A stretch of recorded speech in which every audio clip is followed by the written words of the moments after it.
Welcome to the Church Leadership Podcast, your weekly source for encouraging and equipping local church leaders, with your hosts, Mark Gainey and Andy Frazier. In each episode, Andy and Mark sit down with church leaders that you should know. We believe these honest conversations will be helpful and encouraging to you as you lead the local church. Here is this week's episode. Thank you so much for joining us on today's episode. Whether you're watching on YouTube or listening on your favorite podcast listening app, we are glad you were here. And you know our mission here at CLP is to encourage and equip you to lead in your local context. And I know our conversation today is going to do just that. Before we get to that conversation, though, I want to remind you to subscribe to the podcast. You can do that through any podcast listening app. You name it, where you listen, that's where we are. You can subscribe, and you can do that, of course, on YouTube as well. We don't want you to miss a single episode. And of course, we invite you to rate our podcast at ratethispodcast.com/CLP. That helps us get the word out. And now here is today's conversation. We are so glad you've joined us for this week's episode of the podcast. We have a great episode for today. We have Dr. Jeff Iorg, a return guest with us. You may remember Dr. Iorg from episode 19 of the podcast. Dr. Iorg serves as the president of Gateway Seminary all the way on the West Coast in California. So we're so glad you've made time to join us. Different time zones, different schedules, and we know you're a busy guy, so we really, really appreciate you joining us on the podcast today, Dr. Iorg. Hey, I'm glad to be here, guys. Thanks for inviting me. Yeah, and you know, last time we did this, you were actually in Alabama, so we were in person. That was a different world, a different time. I feel like it was a decade ago, even though it was just a couple of years ago. But a lot has changed. And even if you were in Alabama, we probably would not be face-to-face, just like Andy and I are in a different spot. But so here's what I want to ask you that's leading into this question. You are the president of a seminary in the middle of a pandemic. And I know those listening and watching probably aren't presidents of seminaries, maybe they may be, but they're pastors and leaders of churches, leaders of organizations, and they've had to pivot some, and they probably have challenges. And so I would love to hear from you, Dr. Iorg. What are some of the pivots you've had to make at the seminary, and some changes that you maybe not have expected, but you had to instill to make sure that you continue to meet your mission? Well, let's talk about the obvious ones quickly, and then maybe some that weren't so obvious, and maybe the not so obvious ones are maybe the things that are a lot more parallel to what other ministry leaders are going through right now. You know, obviously last March, we had to pivot from face-to-face instruction to entirely delivering through online and video conferencing formats. This was a pretty simple change for us at Gateway. We were already delivering, we were already delivering in those formats. And so the change was not learning to do something new, it was only scaling it up to a larger method or a larger amount of delivery. We already had the hardware and the software, and most importantly, the training, because of the institutional commitment we have to using educational technology. And so we were ready. We didn't even really know we were ready for a pandemic, but we were. And so that pivot was pretty simple and went really, really well for us.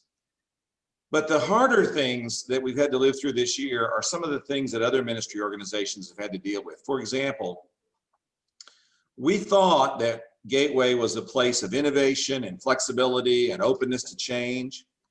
And then the pandemic hit, and we found out that even we were stressed in those areas and stretched in those areas. It just seems like you get things fixed, and then the governor comes out with another statement, or the president makes another comment, or the local health authorities make another ruling, and you start all over again. And we feel like we've been starting all over again about every 6 to 8 weeks for about a year now. And frankly, that wears you down. I call it pandemic fatigue. You just get sick of dealing with the decisions and the deciding and the continual upheaval that you have to deal with. So, you know, that's been one big deal. And then a second thing for us, you know, everyone talks about moving to remote learning because you all get to work from home in your PJs or whatever. And, you know, it's just like de-stresses life, and you get to be around your family and you get to be that. Well, I actually have employees saying to me, when can I come back to the office?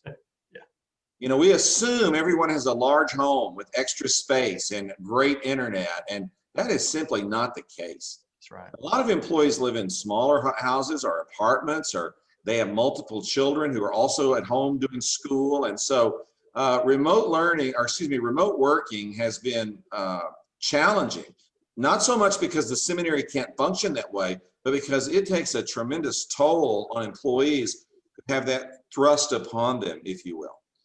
Another big thing that surprised us, then I'll stop and let you guys ask a different question because I could go on for the whole 25 minutes on this one, but another big thing that surprised us has been how strongly our enrollment has been sustained through the pandemic. Now, like most schools, we've struggled to attract new students because they can't move here, or they can't start something new because they're so stressed with what they're doing. But our continuing enrollment from our continuing students has remained very strong, because students have actually seen the pandemic as an opportunity when they can't travel, they can't go out in the evenings, they can't do so many other things that were occupying so much of their time.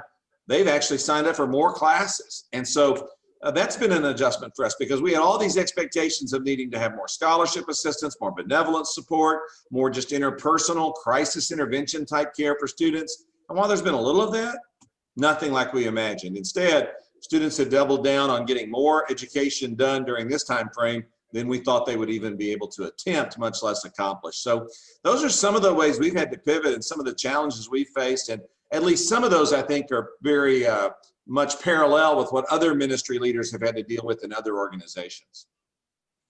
Yeah, I think you're spot on, Dr. Iorg. All those things you mentioned, I think every single person who listens to this podcast can relate in some way to those things. Their church, their organization has had to pivot, has been challenged and stretched to the limits at times, and people are tired. They are ready for a break. They're ready for something different. They're ready to kind of maybe scale back on the workload that a lot of people have had to endure during this time that has increased. But there's also good things that have come out of all of this. I mean, we're prone to focus on the negative things and complain about, how hard it is and how uncomfortable we are. But there's been so many good things that have come out of this. And you mentioned one of those being the steady factor in your enrollment. Those who are already in school are continuing to do that and even increasing their class loads. What are some other positive things that you've seen in your world during this time? I actually developed a presentation recently called Pandemic Positives. And I made this at a conference. I'm about to make a similar presentation next week at another conference to talk about what are some positives that are coming out of this. Let me give you two or three. First, the pandemic has revealed that we are, as an American church, far too committed to an attraction model of evangelism. When you take away attraction, which means come and hear our speaker, come and experience our service, come in and participate in our event. When you take away attraction and you find out you don't have much left, it reveals a problem in how the American church has been approaching evangelism. We seem to have moved far away from the conviction that every member of every church is supposed to be at some level a witness for the gospel, and we're supposed to be training them, motivating them, and rewarding them for going into their workplaces and their communities and their sports organizations and their neighborhood associations with the gospel. And so I think the pandemic has revealed that we're putting far too much emphasis on one approach to reaching people, and we got to have some balance to this going forward. And I hope the pandemic has forced us to find that balance and will force us to maintain it, or that we'll have the discipline to enforce maintaining it as we move forward. So that's one pandemic positive. Another one has been the pandemic has really stripped us of a lot of extraneous activity that I think a lot of organizations and churches are now asking, why did we do that in the first place? That's right. Every organization collects what I call barnacles, and that's things that just stick on and stay with you. And they slow you down, but not that much. So you just keep making headway.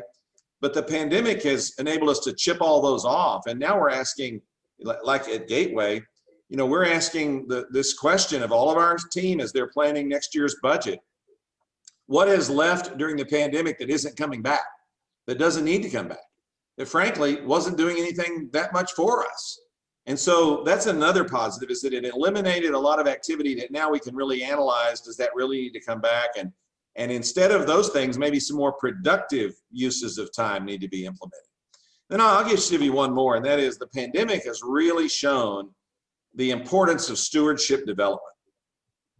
I've talked to multiple pastors who've told me that while their attendance has plummeted during the pandemic, even their online attendance is a fraction of what their face-to-face attendance used to be, their giving has remained about the same. Interesting. Well, what we found out was the casual attender who drops $5 in the plate on Sunday and calls that their stewardship, we're not missing their financial contribution because it really wasn't making that much difference anyway. But the people who've been trained in stewardship, who give no matter the circumstances, who give as a disciplined part of their Christian discipleship, they haven't stopped giving just because the church stopped having public services. And I looked at the financial records of our church this last week for the month of January, and our church hasn't had a face-to-face service in the building in months. Now we're meeting outdoors in California, which we were able to do because of the weather and other things. But even there, we have very much restricted how many people can be on the parking lots and all that kind of thing. Attendance is a fraction of what it was before. But the offerings for January actually exceeded last year's offerings. Why? Because the stewards haven't stopped giving, and our church has a strong process of developing stewards, and it's showing to be useful during this time or productive during this time. So, that's just 3 pandemic positives that I've identified. I've got 3 or 4 more I've thought of, but those are some of the main ones. But every leader ought to be asking that question right now. What have we learned, experienced, or developed, or changed because of the pandemic that we either need to preserve or not go back to, or in other words, learn from and make our organization better because of what we've lived through these past months? Absolutely. Dr. Iorg, I can confirm and verify every single thing you just said. Just in the last couple of weeks that, we knew the attraction-based church was not the answer in God's design. And so, we've never been in that direction in our church, but we realized that we're not doing a good enough job actually training our people to be those evangelists. And so we put a bunch of virtual training out there, how to impact the people around you. And it's all virtual because, we can't really have a training on campus, even though we worship on campus. We're trying to keep that, limited even here in Alabama. But I agree with you. People need that. And I think that is certainly, and all those you just said are a positive that we've experienced as well. Yeah, I'll just give you one more quick one, and that is the American church has been forced to learn to use technology in new ways. And when our church, my wife was in a Bible study at our church, and most of the women in that class are 60 and older, maybe some even in their 70s and 80s. The first week they all logged onto Zoom, it was like a circus. It was really comical. But by the 3rd week, they were all Zoom experts, let me tell you. Now, we've been forced to do this. Let me give you just one anecdote. Our church has for years had a Monday night prayer meeting. The pastor leads it, and it's a high priority in his schedule and in his ministry. Our church would normally have about 800 on a Sunday morning. He'd normally have 20 to 40 on the Monday night prayer meeting. During the pandemic, he moved the prayer meeting to Zoom. He has a short meeting for everybody, and then they move into small groups in the small Zoom rooms, and they have small group prayer, and then they come back together at the end for a shorter devotional and a large group prayer. They spend, of the 60 minutes on the call, probably 52 minutes are spent in focused prayer, all right? They're averaging over 140 on that Zoom call. Wow. And he told me, we're never going back to a face-to-face prayer meeting. Because he said, I didn't realize how many people can't make the commute back on Monday, who have children at home, who can't get childcare, who can't drive after dark, who for whatever reason just can't come out to another meeting. And he said, all of those people have been participating with me throughout on this Zoom prayer meeting. And he said, it's a permanent fixture of our ongoing strategy to have this Zoom prayer meeting every week because I see how many people will pray if I'll call them together by that means. So this is what I mean when I say the church has been forced to use technology in ways that done not anticipated, but it can't give that up. Now we have to preserve the best uses of that technology and carry it forward with us because it's going to be here to stay, and that's a good thing. That's exactly right. And we were headed in that direction, I think, anyway, and this accelerated that. And speaking of acceleration, we've been a social media culture for a while now, but I think the pandemic accelerated that too. And what I've noticed is especially among, Gen Z and some millennials. They've got this mindset, whether they verbalize it or not, that if they're not, a social media icon, if they're not famous, if they're not known, then they can't really make a major change. And so I want to pivot our conversation a little bit, because you wrote a book that came out last year, Shadow Christians, making an impact when no one knows your name. Most of the people listening to the podcast and watching are never going to be famous, right? We're never going to be famous, but God still wants to use us to make an impact. So talk a little bit about how we can do that, even though maybe nobody knows our name. Yeah, I've become more and more convinced after 40 plus years of being a Christian leader that most of the things I've accomplished and gotten credit for have actually been accomplished by thousands of unnamed people who believed in the vision I was casting and rose up to get it done. And so I call those people shadow Christians. And that conviction led me to a study in the New Testament. I started studying the characters in the New Testament who made a consequential impact, whose names are not in the stories. And really, there's a lot of them. My first ones were those church planters in the book of Acts, in Acts 11, that started the church at Antioch. They're described this way: some men from Cyprus and Cyrene, just some dudes, some guys. And I thought, here's people who started the most consequential church perhaps in the world, in the history of the world. Certainly the most consequential church for the missionary movement that we're still living out today. And their names didn't make the book. I mean, really? And then I could just go down the line. People that are even well known to us, like the woman at the well. What's her name? Not listed. The leper, his healing is told in all four Gospels. No name given. The little boy with the lunch, what was his name? Didn't get that one. I could go on and on and on. And so I started cataloging these stories and spent several years just researching and thinking about people in the Bible who made a consequential difference, but didn't get their name in the story. Now, that's in contrast. There are 170 named characters in the New Testament. So names matter in the Bible. And a lot of people did get their name in the story. So then that just led me to ask the question, why are some omitted? And I think it's because God wants us to know that you can make a significant, what I call consequential difference, even if you're not well known. You don't have 10,000 social media followers. Your name's never put up in lights. You don't get invited to preach the keynote message. You can still make a significant difference. And that's why I wrote Shadow Christians. And quite frankly, I hope it encourages millions of believers to understand they really do matter. Yeah, that's a lot of what Mark and I talk about, and our heart is to reach out and to encourage and equip leaders in the local church. And a lot of the people who listen to the podcast, and even some of the guests we invite to be on the podcast, end up being people who serve in a local church that they're not going to get that platform. They're not the best-selling author. They're not the large organizational leader, but they are making, like you said, I love that phrasing. They are making a consequential impact where God has put them. They're making a difference for the kingdom. They're making a difference in their community and other people's lives. So that's fantastic. As a matter of fact, I think that might be a great way, Mark, wouldn't you say, for us to kind of close out our time together.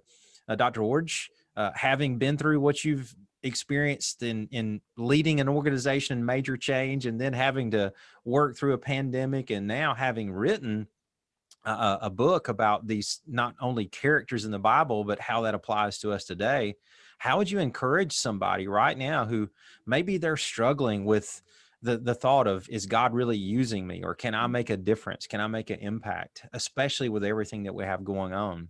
I want to say, exactly. I want to say that I'm grateful for what I call spotlight leaders. I'm grateful for the people on the platforms and the people who lead the large organizations. God made them too, and we need them.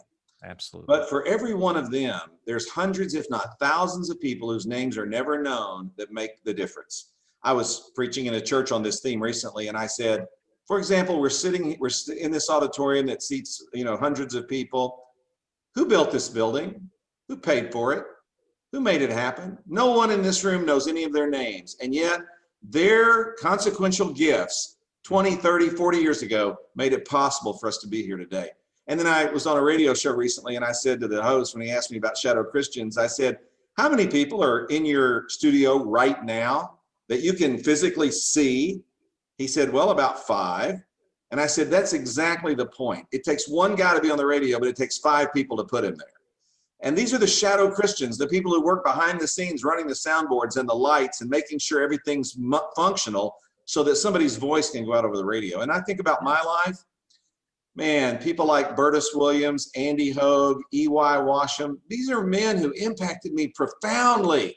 No one's ever heard their names. No one knows who they are, but they were shadow Christians in my life. That was people who worked behind the scenes to make me who I am today. And that's the story that all of us can have. And so recognize that if you're one of those people, you are making a difference. Right. You really are. Amen. And what you do is consequential as you contribute a small part to the whole movement of God that's taking place through your church or in his kingdom in your community. Well said. That is a fantastic way to really put the icing on the cake of this episode. Dr. Iorg, thank you so much for joining us again. And, we don't ask guys to be back on the podcast to be repeat guests unless we know they've made an impact the first time. And so you did. And I know this episode will too. So thank you so much for joining us again. Hey, thanks for inviting me, guys. And thank you for your ministry of encouraging believers to really fulfill what God wants them to accomplish in expanding his kingdom.